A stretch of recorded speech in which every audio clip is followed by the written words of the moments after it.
Welcome to the Go All In Show. I'm your host, Rob Russ, and today on the show, I'm joined by my co-host, Rash Koltecha, and our guest today is Kalpesh Patel. We've all got a thing or two to say about HyperFund, so let's get started.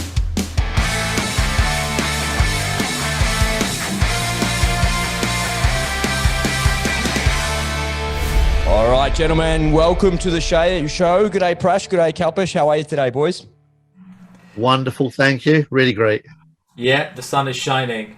It's beautiful. The sun has gone down on this side of the planet. It's the end of my day. I've been sitting at my desk since like 7 o'clock in the morning. I'm like, oh my God, I got 12 hours ahead of me. But it's great to have you here. I'm really looking forward to getting into this show a little bit.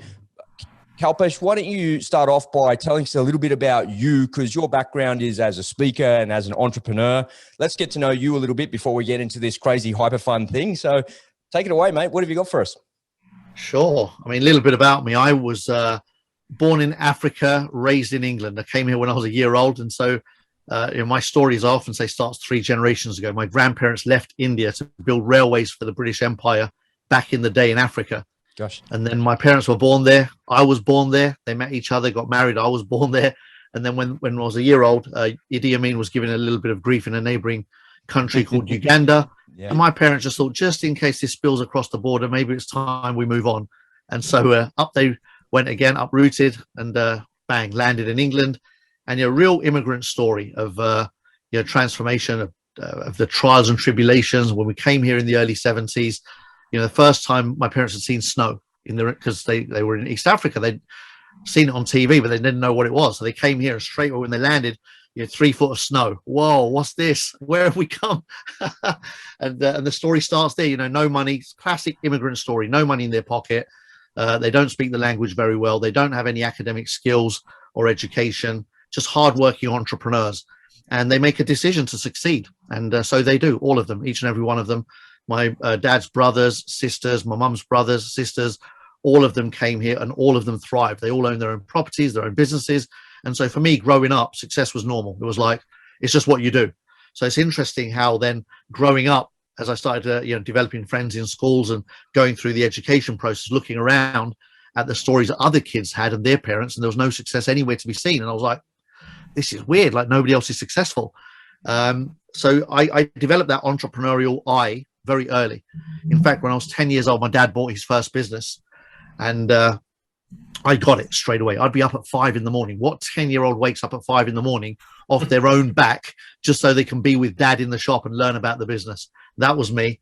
And I'd stay in the shop till 9 at night. And so that was like from 10 years old, that was my life. Why? Because I wanted to be near my dad. So he'd be in the shop. So I was sitting in the back of the shop, doing my homework on the freezer, on the ice cream freezer, and just speaking to customers, and in between jumping in, serving customers, just doing what a lot of young, certainly my cousins, anyone in the retail trade did, right? Helping out parents in the shop. I was doing that at 10. I spotted an opportunity when I went to secondary school, saw a tuck shop and thought, they're selling stuff at a profit. I could buy the stuff from my dad and sell it at a profit too. And that's what I did. Started my first hustle at age 11 and became the richest kid in school. Doesn't take much. You only got to make a couple of quid a day. And there I was making 2 quid more than anybody else, right? So I understood the concept of being rich very young, having money in your pocket, which meant I could buy my own sweets and didn't have to ask mum and dad for them. And eventually that grew, and it grew and grew. By the time I was 16, I was making a full-time income in my lunch hour.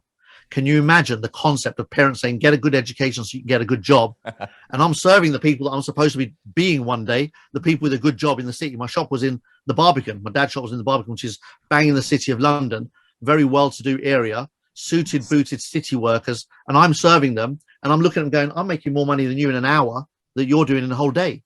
I couldn't figure out why my parents are so committed to this. You've got to get educated to get a good job. And I was like, but why? I'd rather work an hour and be done. It's like, why do you want me to do 8 hours? It didn't make any sense to me. So I guess the seeds of understanding certain dynamics were embedded very, very early because of the choices I made and the direction I took. And that led to me never having a job. So I've never worked for anybody else my whole life.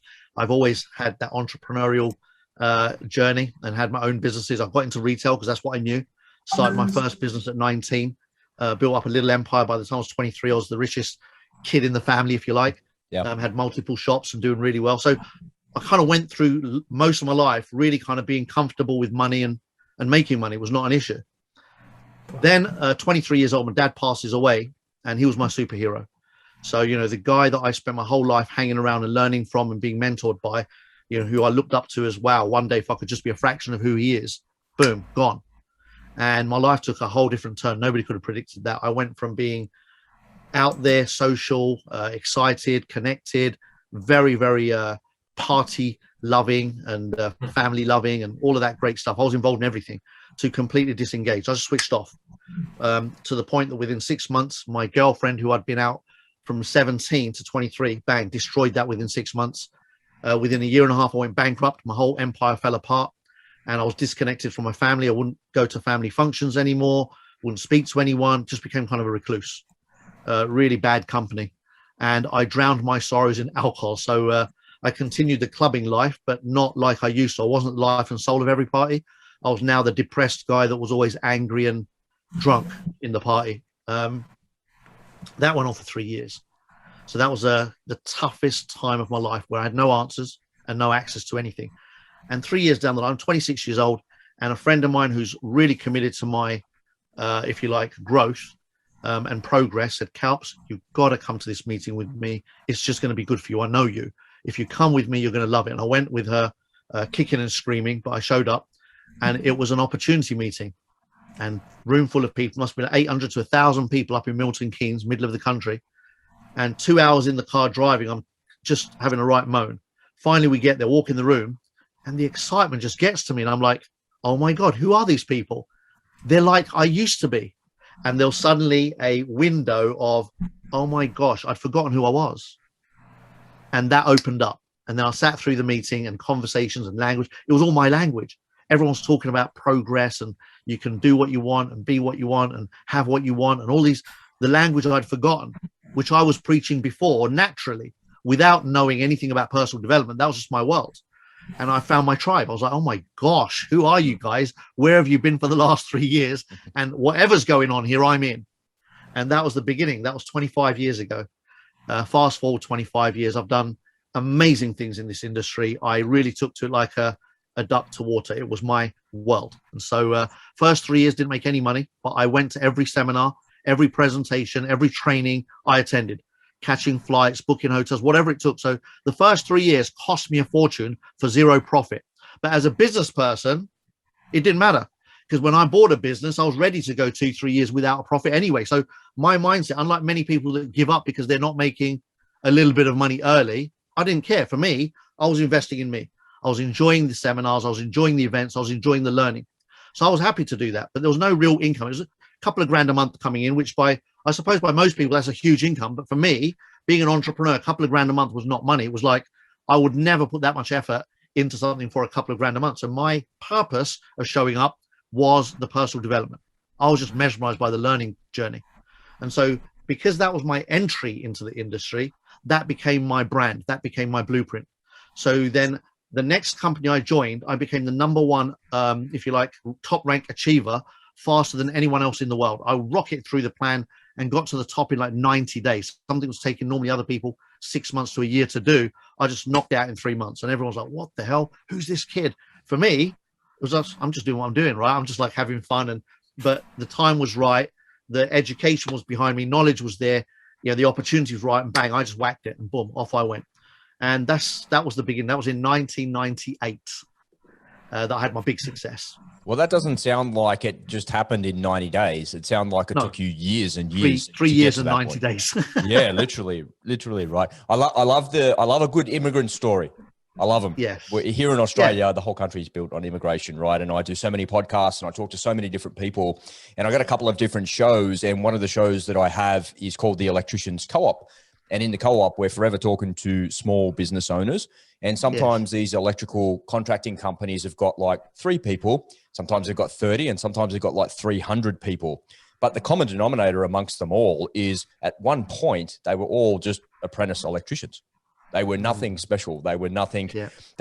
And what I like to say is that if you have a go, you'll get a go. We're both very fortunate, you guys in the UK there and here in Australia, to be so lucky that if you commit yourself to something, that you can really make something for yourself. And it's actually not as hard to do as what you think. And I love how you said that success was normal there. Success is normal. That's the defaulted status. It's just in your head, whatever it is that's holding you back from being successful, that stops you and gets in the way of people. What do you think about that? 100%. I mean, this is something I often talk about, that you can't call that coincidence. When my whole family landed here, 30 of us, more than 30 of us, living in a 4-bedroom house in the cheapest part of London, in East London, because that's all they could afford to do. Yeah. You know, that environment, and I lived in that environment for 4 years before my dad bought the house across the road, and now we were split, so there were like 20 odd people in each house. But even and that was for another 6 years. So I was in a very busy household from a young age. So I saw what people were willing to do to be successful. They were willing to share costs, to minimize overheads so that they could save. Simple principles. Eventually, each and every one of them saved enough to buy their own businesses. And longer term, over time, they own their own business and then purchase their own properties. So starting out in one house, like, you know, 30 odd people, eventually branched out. There's like 6, 7 families that have all become independently, financially able to take care of themselves and their families. Not wealthy, not millionaires, but they never had to work for anybody, and they own their own money, and they drove nice cars, lived in nice houses, and lived a good life. Yeah. So when somebody that's come into a country without any of the attributes of having that life, like i.e. they're not your typical that life people, but they all create that, then there's a message in there.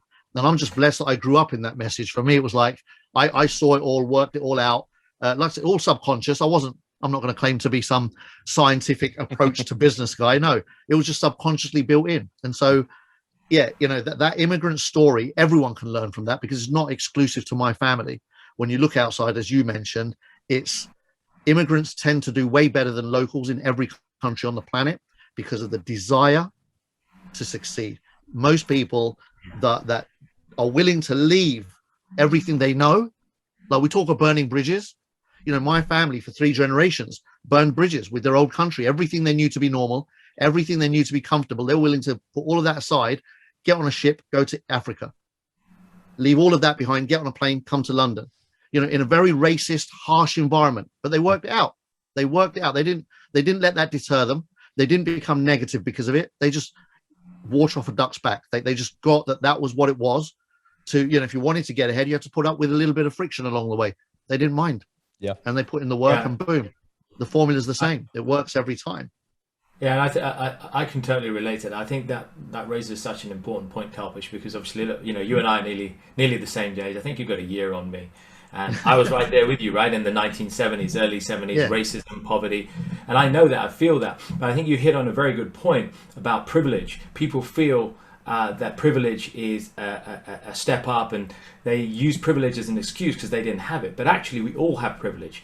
It's not the privilege of money, it's the privilege of the mindset. It's the privilege of the lessons that we learn. It's the privilege of the mistakes that we made and the pain that we feel. So I think there's a lot to be said about, Rob, when you interviewed Grant Cardone, right, the big sales guru, didn't Grant say that you got to get that sacrifice in and let that sacrifice fuel the success that you want, right? Kalpish, I know you talk about that as well. So isn't there something to be said about being able to embrace sacrifice and pain as a lesson to actually fuel that success as you did? 100%. And, you know, laziness doesn't pay. And so, you know, for me, it's not even sacrifice. It's just a formula. People relate to it like sacrifice. For me, just what you do. If you want to be successful, just do this. But because people think it's sacrifice, they don't do it. For me, it's just a path. You want to be successful, don't watch TV. You want to be successful, get up a little bit earlier. You want to be successful, sleep a little bit later. You want to be, so for me, they're not sacrifices, they're formulas. But because people think they're sacrifices, boom, their brain switches off. They don't want to sacrifice comfort, what they know. Who wants to sacrifice? Well, the thing is, it's not easy, right? Like I said, I've been sitting at my desk since 7 o'clock this morning, and it's 7 o'clock in the evening now. It's like been a 12-hour day for me, and I've got another maybe 2 hours ahead of me after this. But tomorrow I'll wake up, and I'll wake up the same time. I'll get up a bit early. I'll go to the gym, but I won't start work until maybe 10 o'clock.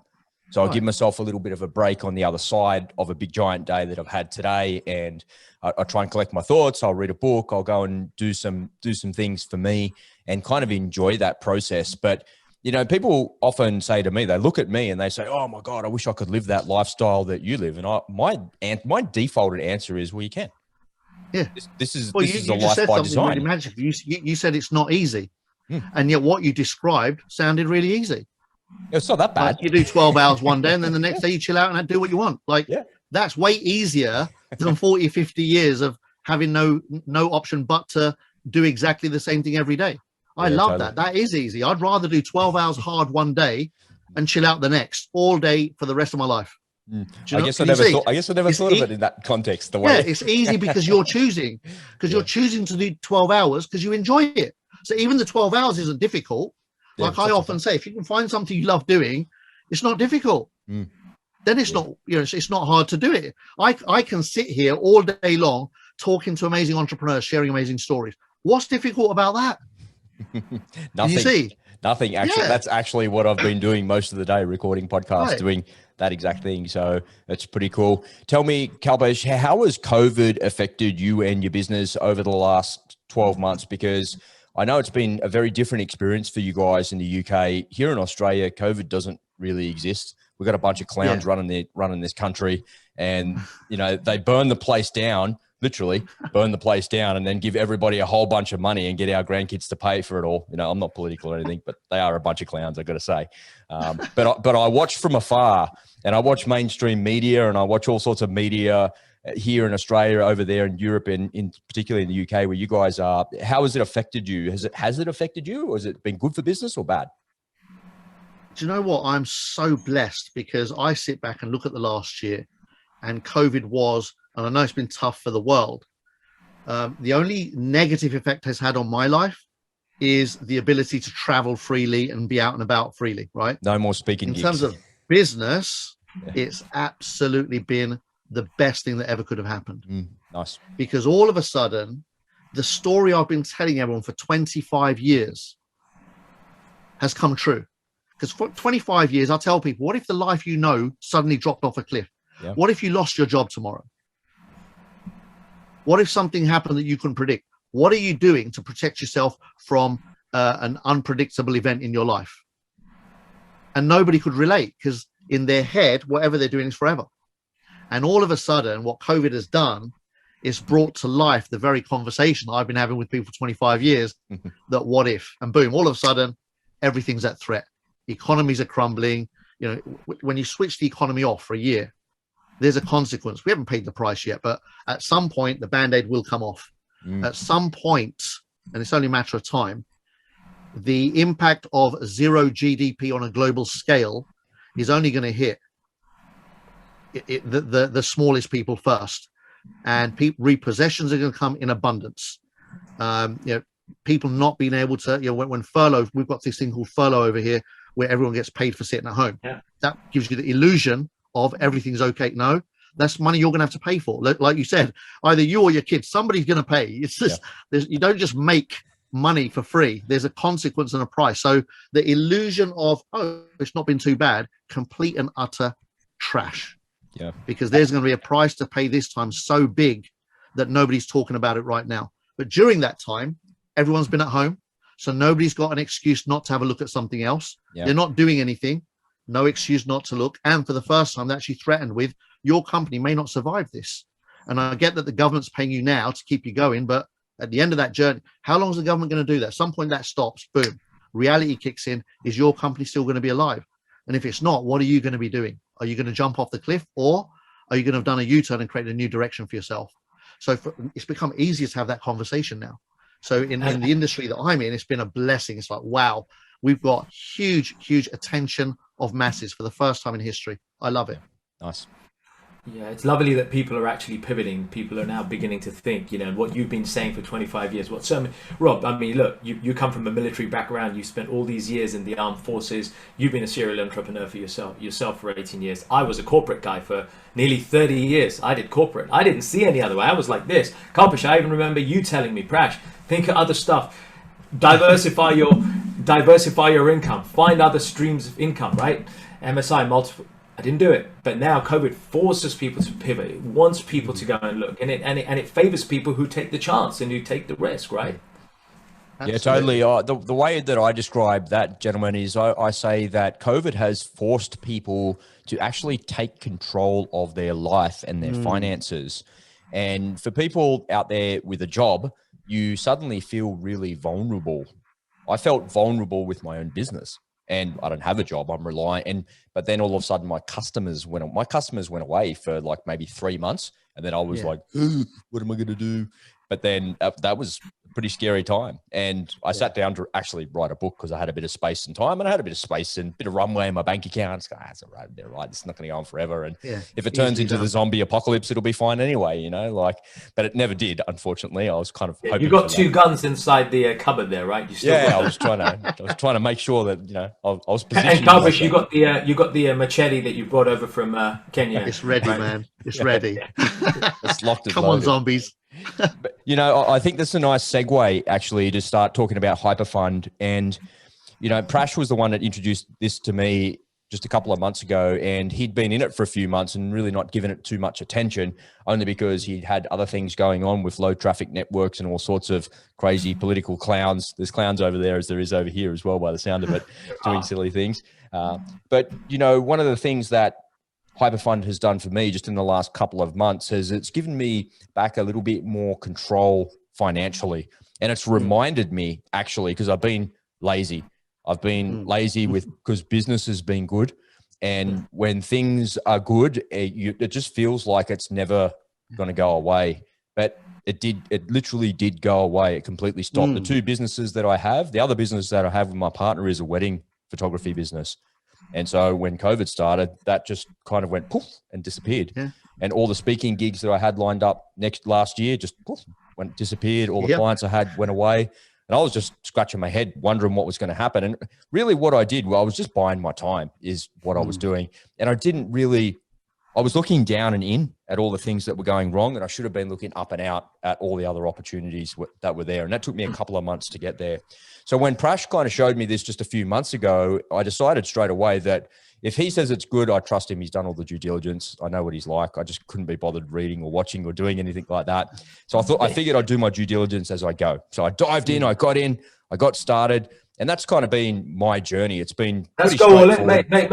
Hang on, that is you. Go all in. That is the brand. There was a reason why you beat Tim Ferriss and all those guys at the #1 spot on iTunes, dude. Don't do yourself a disservice, dude. Like Kalpish says, you know, be bold and broadcast yourself, right? Kalps, put it out there. Absolutely. Celebrate the good stuff. I'm interested to. That's my journey. It's like pretty block standard. What about you, Kalpish? Was it block standard for you as well? Did you see it and go, oh, that looks pretty good. I'll put a few bucks in it and then give it a go and see what happens? Tell us about how it worked for you. I was a little bit more resistant because there was no proof, there was no evidence, there was no track record of anything when I saw it. So early on, it was literally the company speaking to a handful of people saying, we want to take this global. Are you up for it? And there was nothing. It was just were you like just a vision. Looking around going, yeah, I suppose. Yeah. So I actually took my time. A friend of mine showed this to me in November 2019. At the time, I just finished one corporate gig. So for the last 3 years, I've been doing trainings for the industry. And, companies bring me in, they fill the room, I get on stage, do my thing, and off I go. And it was comfortable. It was easy to do. It wasn't as exciting as building something, being in the trenches with people, but it was a direction I chose to go in 4 years ago now, because I couldn't see anything that was hitting my hotspot in terms of, do I want to build this? A lot of great stuff out there, but nothing that really, really got me going, wow, this is huge. I'm in. So I was just happy to do the training. Suddenly, such a blessing. So in October 2019, my last contract ended. I decided not to get a new contract in with any company because Christmas was coming up. And I thought I'm just going to take a couple of months with my family and chill out. And in that time, November, literally a month in, my friend showed me the opportunity and said, Kalps, can you please run your eyes over this? And his approach was, look, Kalps, I know you say no to everything. So I want you to say no to this, basically. It's like, can you please check this out? Because I say yes to everything. I keep getting burnt. Oh, he was asking for himself. He wasn't showing you. Yeah, exactly. So he thought it was good, but he thought loads of things were good that I turned down. So every time he came to me in the past, I'd be like, nope, that ain't going to work. Nope, that ain't going to work. Nope, that's no good. And he'd do it anyway because, entrepreneur and hopefully it will work out kind of thing, right? But, I know a little bit better. I've been doing it a long time. And because I became a trainer in the industry and a consultant in the industry, I've seen all sides of the Rubik's Cube, if you like. I see it from all different angles. So pretty much when things come along, I don't get dazzled by the pitch. I want to know what's behind the pitch and beneath the hood. So when I did that with this information, I called him back and said, Keith, the information you've given me, if this is correct, if I can verify its authenticity, this could be bigger than anything that's ever happened. And that was my fact find mission. After that, I spoke to his upline. Then I eventually spoke to corporate. And in those days, we could do that because it was new. And so they were open to speaking to leaders, to get them onboarded. 3 months of due diligence it took me. Oh, gosh, a long time. Yeah. And eventually at the end of Jan, I said, you know what, man, this is good to go. I can put my name to this because my brand as a speaker and a trainer is the thing that I'm protecting most, because that's kind of my career. Yeah. So all of a sudden, as soon as I've made that decision, and you guys understand this, you make a decision fueled by desire. My desire to create something spectacular, to break every record I've created in the past. I knew where I was going to take this, and off I went, and that was it. And so here we are, 16 months down the line, and broken every record I've ever created. And I've been blessed to have created many records over the 25 years, but this has been in a class of its own. Exceptional. And has the prophecy held true? Like, this is going to be the biggest thing ever so far? Is that what's happening as you see it? Yeah, without a shadow of a doubt. And the reason for that is not because the idea is so phenomenal, which it is, but who's executing the idea? The guys behind this project, they don't lose. Like, not like don't lose, but you know what I mean? They get so much right that what they lose becomes irrelevant. They have, it's like the formula I talked about, as a kid, watching all my uncles and aunts go off and become successful. It's the formula. These guys have got the formula. In the blockchain space, if you look at what they've done in 6 years, it's impeccable, world-class, and undisputed. And you sit there and go, if anyone's going to pull off the biggest blockchain IPO on the planet, it's these guys. Yeah. Everybody else might. These guys, highly likely. And so I'm like, yep, let's do this. I'm going to align with them. I'm aligned with that goal. Let's do it together. Very nice. The one really great thing about HyperFund is you're making money pretty quickly, and so you're getting returns pretty quickly. Tell me about your experience in helping other people do that, because you can make a reasonable sum of money in a reasonable amount of time compared to other things that are out there and other opportunities and other businesses. And it goes to the very heart of that point we were talking about before, saying, if you want to take back control of your life and not be held ransom to a job or to a system or to customers and clients like I was, and I kind of still am in some ways, then this is an opportunity and a solution, right? So tell me about some of the people that you've helped and how that's affected you. Robert, one of the greatest things I love about this industry, and it gets a hard time because people don't understand it, but it is the one industry on the planet that actually works in such an effective and efficient way. And for the people, it's surreal. When you look at every other business model on the planet, and then you compare it to the direct selling industry, it's actually the industry of the future, but people just aren't educated enough or aware enough right now because we're so entrenched in other systems. But for me, this is the system of the future, where you can work your own hours, you choose your hours, and you choose who you work with. You can literally cherry pick. You know what I mean? Yeah. And there's no limit. There's no limit to what you can achieve because it's built on the power of leverage, and leverage has no limitations. So I love that anyway. That's what I fell in love with 25 years ago. And that's why I said, I'm going to do this for the rest of my life. And so with this company, where they've really, if we talk about Uber and Airbnb and that kind of, what's the shift? What's the breakthrough? What's the disruption here? The disruption here is a confluence of events coming together in a way that's never happened before. Number one, we're in the biggest trend in the history of mankind, which is blockchain. Yep. It's about to transform the planet. It's bigger than the internet. It's bigger than television. It's bigger than radio. It's bigger than mobile phones. It's bigger than all of it. And all of them have been great. But I know 50 years from now, the world is going to look back and go, oh my gosh, how did we ever live in a world without this technology? Just like we'd say now, how did we ever live in a world without the internet? How did we ever live in a world without mobile phones?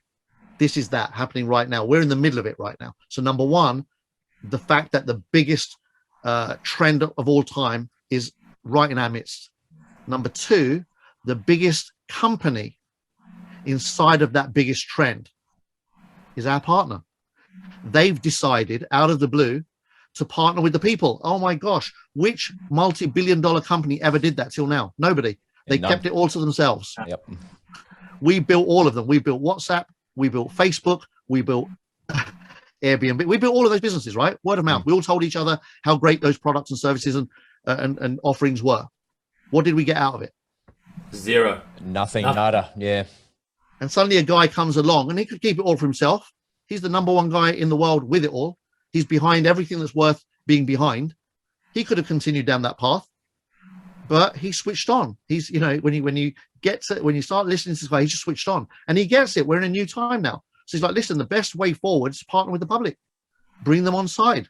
That makes it bulletproof and rocket proof, because this is about the people. Blockchain technology is about, so it's perfect to bring the people in, isn't it? So he's just gone and done. Yeah, he's gone and done the obvious. Right? It's not obvious to people that don't get this stuff. He's a higher vibration thinker. So he's now partnering with the public for the next big success story on the planet. And he's designed it in a way that other owners of other direct selling companies cannot think.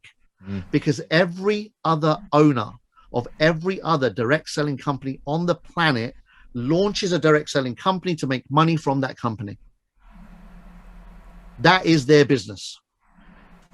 For Hypertech Group, HyperFund is not their business. It's not an income generator. It's not a profit asset. That's not what it was built for. It is a customer acquisition program. And so it's pure. It's really pure. There's no tricks, no hurdles.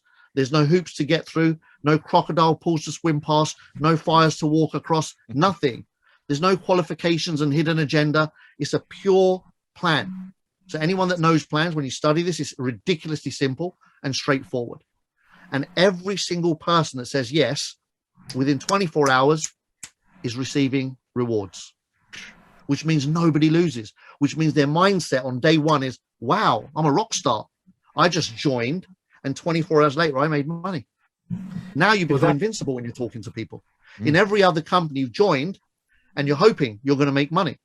And the only way you make money is either you sell their products for retail and make a retail margin, which you might sell it one day and then not the next. So there's no ongoing income there.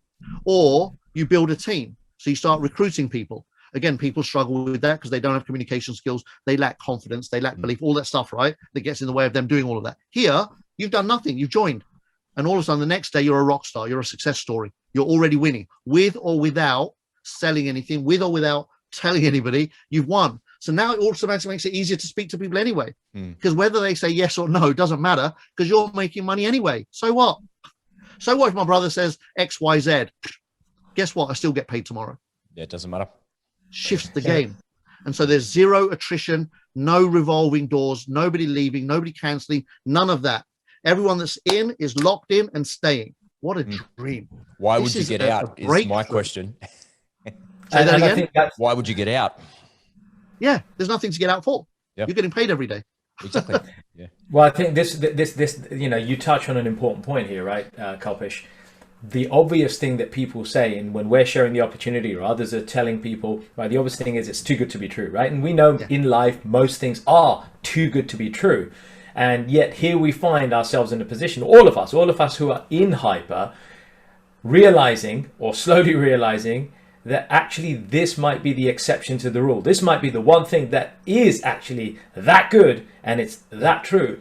So, you know, as Rob was alluding to, what do you find, right? If there's something that good, it's rewarding people. People are making really good gains. People are actually setting themselves financially free or aiding themselves to set themselves financially free. People are helping charities. People are helping their families, leaving legacies, building legacies for their kids. All these things are possible here. And yet there are people saying, that's too good to be true. What are the common objections, right? You know, the pyramids, what's coming up and how are you tackling those? What are the right answers? Luckily for us, we have a company that is documented. And so we're not selling an idea. Where all of the other pyramid schemes, dodgy deals, Ponzi, scams, and they do exist in abundance. Literally, that's why I turn everything down, as I say. I very quickly spot them.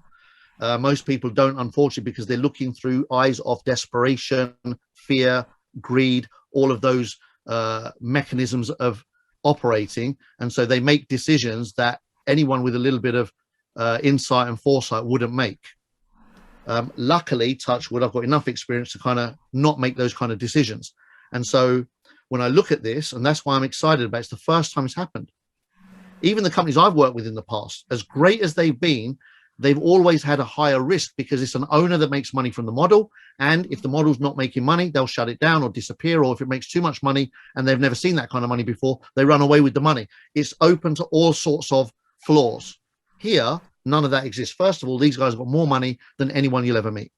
Secondly, where would they run away? They're working with governments. They're public listed companies. They own exchanges. They own cryptocurrencies. They funded all of the biggest currencies and exchanges on the planet. Where are they going to go? For what? So there's no way to go, nowhere to hide. They're open, they're public, they're transparent. They're very, very public figures. They're at the top of the table in the entire crypto and blockchain conversation. All of the big companies look at them as the kings of the industry. Nowhere to go. So this has never happened. And that's what I'm saying, that it doesn't, you can call it what you like. You can call it names and throw stones at it. That doesn't change what it is. You see what I'm saying? That doesn't change what it is. And so when you call this names, it's just your lack of knowledge, awareness, your history, and your pain speaking. There's no common sense speaking when you come and describe this as some other nonsense Billy Bob deal. And there are loads of those out there. You'd be right 9.5 out of 10 times.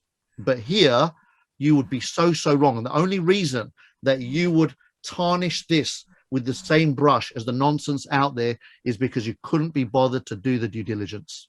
Yeah, it's beautifully said. You know, Prash and I were having a bit of a philosophical conversation about the haters the other day. And what we were saying was people that are hating on this thing are doing it from the external position. Because if you're on the inside of it and you're getting paid every day, I'm not saying anything bad about getting paid every day. You're not even the paid every day part, because even Ponzi's pay out every day. Scammers pay out every day in the beginning. And then one day they stop. Yeah, and it just goes away. Paid every day is not the thing that makes it not that. I'm saying forget all of that. Look at who these guys are, and then say whatever the method of rewards were, doesn't matter. Are these guys capable of producing the rewards for you? And the answer is, if you even look a little bit under the hood, categorically, can a Ferrari drive fast? Yes, it can. Yeah, absolutely. You know, I think the comments that I've seen on my YouTube videos are related to people and their tolerance to risk. They're not willing to risk $300, so they go away and write all these nasty comments about it. And it's like, okay, well, if you don't want to risk $300, well, this is not for you. Just look away.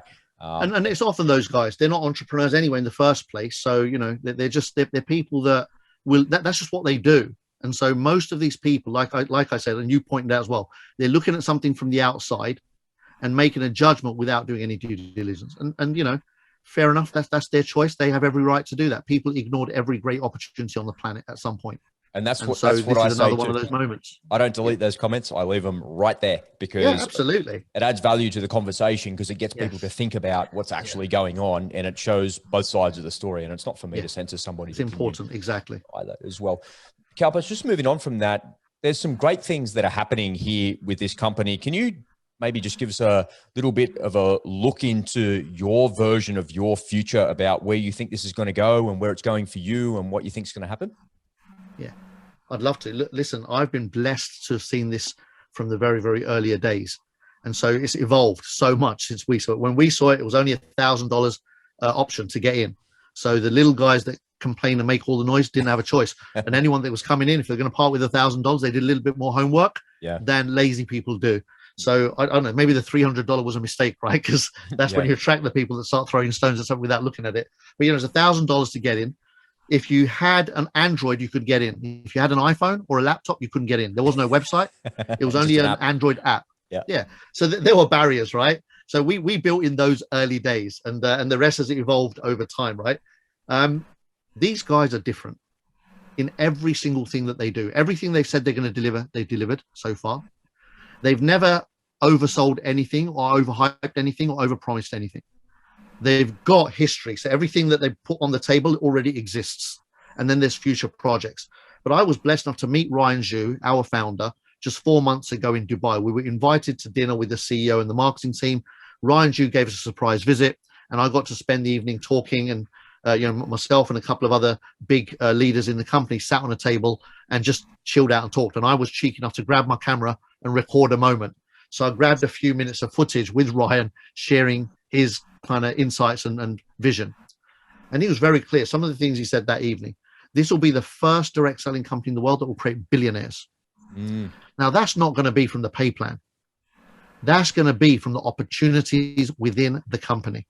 So if I look back at my 16 months with them, they've offered me 8 different cryptocurrency projects. When I say offered me, they've not offered it to sell to me. They don't sell us cryptocurrencies.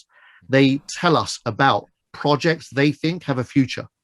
And every time they've highlighted or spotlighted a company, independently, as members of the community, we get that information first. And if we want to, we can act on that information. And I've gone into the marketplace, gone to an independent exchanges and purchased a pile of those cryptocurrencies that this company had evaluated and thought, yep, this has got legs. Simple little thing, right? And on each and every one of them, I multiplied whatever amounts I purchased several fold. Nice. 2 times, 3 times, 5 times, 10 times or more every time. And they've just recently made another announcement a couple of weeks ago. We just started mining. The coin they decided to mine, the Filecoin, right? Is a coin called Filecoin. Yeah. When you look at Filecoin, it is a world-class blue chip multi-billion-dollar project funded by the biggest brands on the planet. And that's what you're talking about, how blockchain's going to change everything, because Filecoin is the kind of I guess the genesis of all of this and the way that technology is distributed and stored and how you can build an internet on another planet. It's amazing stuff. Yeah. Web 3.0, as people are now calling it. This is like, it is the future of the internet. And so Filecoin is a huge project that is all built around storage, which is a huge part of the world right now. Anyway, millions of people around the world pay for storage that is hackable, that is accessible, that is abusable. All of a sudden, you can now pay for storage that is not hackable, not abusable, not available to anybody other than you. Whoa, I'm in. Isn't that what we want? Isn't that what was supposed to happen the first time? At what point did we say, yeah, Facebook, you can take my pictures and plagiarize them and do what you want, or take my data, take my clicks and sell them to other people? It was all, do you know what I mean? Like, that wasn't really the road that we wanted to travel down. I'm so not this sure brings that's that back the into road. the game. Facebook, yeah, I don't think Facebook wanted to be on that road either, if you look at that closely, but they didn't have any other option. There was no other way. And that exactly. At some point, they had to monetize their proposition, and they crossed their own lines, and off it went in another direction, right? Yep. Blockchain keeps those lines clean. And so, when you study the Filecoin project, one of many great projects out there, you realize that this is the world I want to live in. If we're going to do it, then let's lead by example. And so I'm like, great. And all of a sudden, we've now got the 8th phenomenal project they've brought to the table. So these things they bring to us internally. And now they're offering us members only the opportunity to mine Filecoin with them. So now I'm telling my friends, listen, there's a phenomenal project. These are hooks. I don't need to pitch them on network marketing. I don't need to pitch them on the multi-level. I can just say, Prash, listen, have you heard of Filecoin? No. Watch this little 2-minute video, 3-minute video. Check this out. What are your thoughts? We engage in a conversation. What do you think about this being the future? Can you see it's a better future than one we've got right now? Yep. Wonderful. Do you reckon that company's going to do well? Oh, it couldn't it? Yeah. Would you like to profit from that? Yep. Guess what? I can get you in on the inside. I can get you that coin at the mining stage. Are you in? Of course. How do I do that? Join HyperFund. And then you can go and buy some of that. That's a beautiful hook. And I think that for me, and Rob, I know you were keen to allude to it as well. I think that ties in with what Rob was alluding to earlier, which is there are good opportunities coming up. So for yourself, where do you see two things that commonly come up are, obviously we've heard this, right? How can they afford to pay us? How do they make all this money to afford to pay members these kind of crazy rates? Like no bank, nobody's doing that. No. And then the second thing people ask is it actually going to last? Is it going to go away? And you're kind of speaking to this beautiful picture. Can you fill in the gaps a little bit and speak to those things a little bit, Kalpesh? Yeah, for sure. For me, so first of all, how do they do it? You've only got to look at their history to see how they do it. These guys have come from nothing, and in a few short years have built not 1, not 2, not 3, not 4, not 5, but multiple billion-dollar projects. So that's not normal. You know, you say, oh yeah, Microsoft built $1 billion company. First of all, it took them 10 years to build a $1 billion company, and they built $1 billion company in 10 years. Jeff Bezos built $1 trillion company over 34 years. Great achievements, but when you measure what they've done in the time span, and they've done it in one thing, I've not met anyone that's done loads and loads and loads and loads and loads of $1 billion projects. I don't know no one's done that. And in 6 years, what are you like? So can they turn nothing into something? Yes, because that's when a brand new industry like this shows up. Whoever takes the first mover advantage, knows what they're doing, and gets on with it, can do that. These guys have proven it. So they're not speculating. We're not speculating now. Can they produce 0.5% a day? Don't believe in the future. Believe in what they've done. I can tell you I can make you 15% a month, and you'd be right to question it. And you say, Kalpesh, how do we know? Oh, well, you know, I've seen some things and I reckon it could go. Then we go into that territory. There's no evidence of anything. Sorry, Kalpesh has never made 15% a month. These guys have, and more, and then some. They've made thousands of percent a year, multiple times in multiple projects, over and over and over again. So that 0.5% a day for them, that 180% a year for them, doubling a project's value in a year is not even work in this industry for these guys. So forget about your worries about can they do the 0.5% a day. They can every day of the week, right? Sustainability, that's a better question to ask. Can it be sustained? Because of the rebuy option inside the system, absolutely not. You cannot sustain that, the concept of multiplying money over and over and then, you know, rolling it over. You can't sustain that growth curve forever. You'd use up all the money on the planet and then some within a few years. All right. So it's not a forever conversation. You can for a space of time. And what they do is they are allowing you to buy a membership now. This is the offer now. When I came in, it was 3.5 times your money. Now it's 3 times. Then they're going to drop it to 2.5 times. Then it's going to be 2 times. So they're controlling the numbers. They know their numbers. They know what they can do.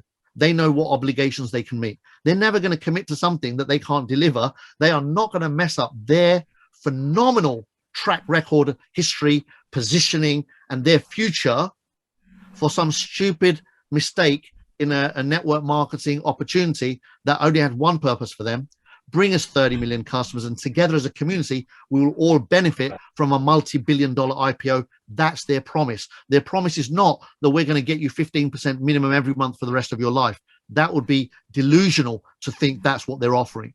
They're offering us 15% a month now, today, while it's fresh and new and still trending and moving, and opportunities are enough and abundant for them to continue doing that. And as the market gets more saturated and more competitive and changes shape, they'll keep moving their numbers according to what they need to at that point in time. So, you know, I'm not knocking on people's doors saying, listen, this is it for the rest of your life. No, this is it right now. Take advantage of the moment. This ain't going to happen again. Just like the dot-com boom was then, it's not now. Just like the mobile phone opportunity was back then 30 years ago, it's not now. You can sell mobile phones now. You are never going to make the kind of money my cousin made back in the early 90s. You know, he's making whatever it was, like £1,000 per phone, and the phones were selling for 300 quid. So you'd retail a phone for 300 quid, and the company would pay him £1,000 commission for doing it. That ain't going to happen again today. That happened then because they wanted customer acquisition. So we just have to understand the timing, the positioning, and the purpose, and then all of it makes sense.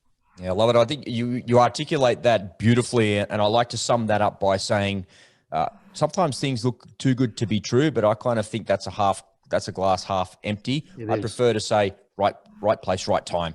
And in business and in life, timing is absolutely everything. Over the course of my business career, you guys, I don't know how it's worked for you, but I've come to believe in a thing which I call synchronicity. I believe that everything happens to you at the moment that it's supposed to happen, and you only experience what it is that you're supposed to experience in this experience that you're having. So, you know, if you're discovering this video and you're seeing this video, it's, you know, that's because you're supposed to see this video.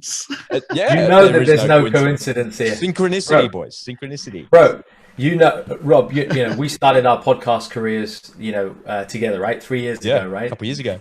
You set up the Go All In brand. I set up Urban Spirituality, and you know, I talk about it with guests all the time. Kalps, I know you're, you know, this is in your blood, right? Synchronicity, synchro destiny, as Chopra calls it, you know? And I love talking about it on, Urban Spirituality on the podcast, that's what this is. If you can intuit and put aside your prejudices, your preconceptions, your projections, your misgivings, and just look at this opportunity with heart, and I call it with love and logic. That do a bit of both. Bring your love, bring your logic, bring your emotions, bring your intellect, combine them with your intuition, and then make a decision. And these sorts of conversations are just here to help you to make that right decision. Yeah, 100%, 100%. I want to close this out with some final thoughts, gentlemen. And I want to ask you, I'm going to go first, but I want you guys to share what you think as well. What your biggest aha moment has been with HyperFund. And so, like I said, I'll go first. And for me, it's only been a couple of months, but the biggest aha moment for me has been when I look really closely at this business model. It looks like they've taken all of the really crappy parts out of all business models and flushed them. And when the penny dropped for me, I was like, oh, that's how it works. That's why they're doing it. That's how it's happening. And it feels like I'm a deeply, I love complicated things. I love really complicated things. And this thing at its surface level is dead simple. It's really easy to understand. Put your money in, get a 3x return, get paid 0.5% every day. That's it. Simple, really simple. But when you look at all the goings on behind it in blockchain and all these companies and all these different things that are happening, I love the complexity of that. And I can see how it all comes together. And when I realized what it was and how it was happening and how it was coming together, I was like, oh my God, this is like really cool. I'm in for the long term with this, and I'm going to go all in on this, and I'm going for it. So that's been me. What about you, Prash? We'll let Kalpesh go last as the guest. What about you? I think my biggest realization has been that I shouldn't let my prejudices and previous. I've been burnt with different opportunities in the past, MLMs and Ponzi's and pyramids and things disguised as MLMs, all kinds, everything in between, and crypto. So I think I came in with that prejudice mindset. And I think the biggest realization for me was, if I can learn, as I just said a little while ago, if I can put aside that and put a little bit of the effort in, and I know Kalps, you're a big advocate of this, right? Just take some time aside, look with your open mind and heart and study it. And when I saw it, I still didn't go for it.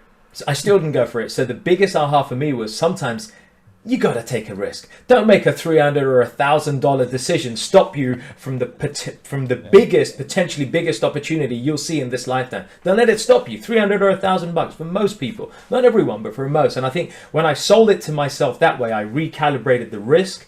I brought up a bit of my intuition. I danced around naked around a fire and did a pendulum and a goat sack. I'm kidding. I didn't do any of that. But I used my intuition and my intellect, and I thought, wait a minute, can I park? Am I going to make this a really big decision? No, $300 or $1,000. That's all it is. Let me put it in. Let me see what happens. Kalpesh, Ollie, there are so many good people here who are doing it, and I trust these guys. If they're getting something, why don't I give it a whirl? So I actually did that, and the realization is sometimes don't overthink it. Go in, get in on the inside. Don't lick the jar of honey from the outside. Open the lid, dip your finger in, taste the honey, and once you do your due diligence side by side, and then be a better judge of what's happening, and then keep an open mind and have the faith, man. Yeah, beautifully said. Kalps, what about you, mate? What's been close it out for us with the biggest aha moment for you, because you're the one with the most experience in it here. The biggest aha moment, and I've mentioned it already in the Zoom, and I'll say it again. The biggest aha moment was when I verified that Ryan Zhu and Sam Lee and Jaden Wee are who they are. Like, they are the people behind this project. Their names aren't being used, and they're not some fictitious characters that nobody's ever met. So when I realized that these guys are the ones launching this project, the rest for me was history. I knew there was no questioning about, is blockchain the future? Are there legs here? Is this going to go somewhere? There was none of that going on for me. I already knew. I was waiting for an opportunity in blockchain. I knew I wanted to get into blockchain. Every company I looked at in the last 6 years just didn't tick my boxes. So I was willing to wait until it happened. And when this happened, it was my moment. So it's almost like, preparation, when preparation meets opportunity, bang, you've got the moment. For me, it was that. I was waiting. And I was willing to wait as long as I had to, because it was inevitable that the right project would come. And when it landed, all I had to do was recognize it, verify it was what I wanted it to be, and boom, the rest is history. And we are on our way to something spectacular. This company is going to be spoken about for decades. There's a company in the 90s that broke all records called Excel. There's a book called The Excel Phenomenon. And I remember reading that book in the 90s about this telecom company in the US that went from 0 to 1 billion through network marketing and broke every record on the planet and eventually sold to Sprint Telecom, I think it was, for gazillions of dollars. This is that moment again. Those moments don't happen often, but when they do, you have just got to give it everything you got. I know people in that company that made hundreds of millions in the 90s in network marketing in just 10 years, hundreds of millions as distributors. Amazing. Never happened again since, until now. It's that moment again. It's happening. Because telecoms was deregulated back then. It was, again, the same of it. And its time, it was the biggest trend at the right time with the biggest company. Boom. And they did it. Yeah, there's a book written about it. If I can find it, I would have loved to have shown it to you. I think I'll pull it and read it somewhere. But yeah, I just read it recently just to refresh my brain of the story, right? So I'll find the link and put it in the show notes at some point. Yeah, I'll put it in the show notes. My bottom line is that this doesn't happen often and it's happening right now. So if you can't recognize this, it's going to be one of two places, man. The people that said no to Excel in the 90s, I bet you to this day, they are crying. Bet you to this day, they're crying. And the ones that said yes are retired and laughing and living a great life. This is that moment. Grab it and run. What a fantastic way.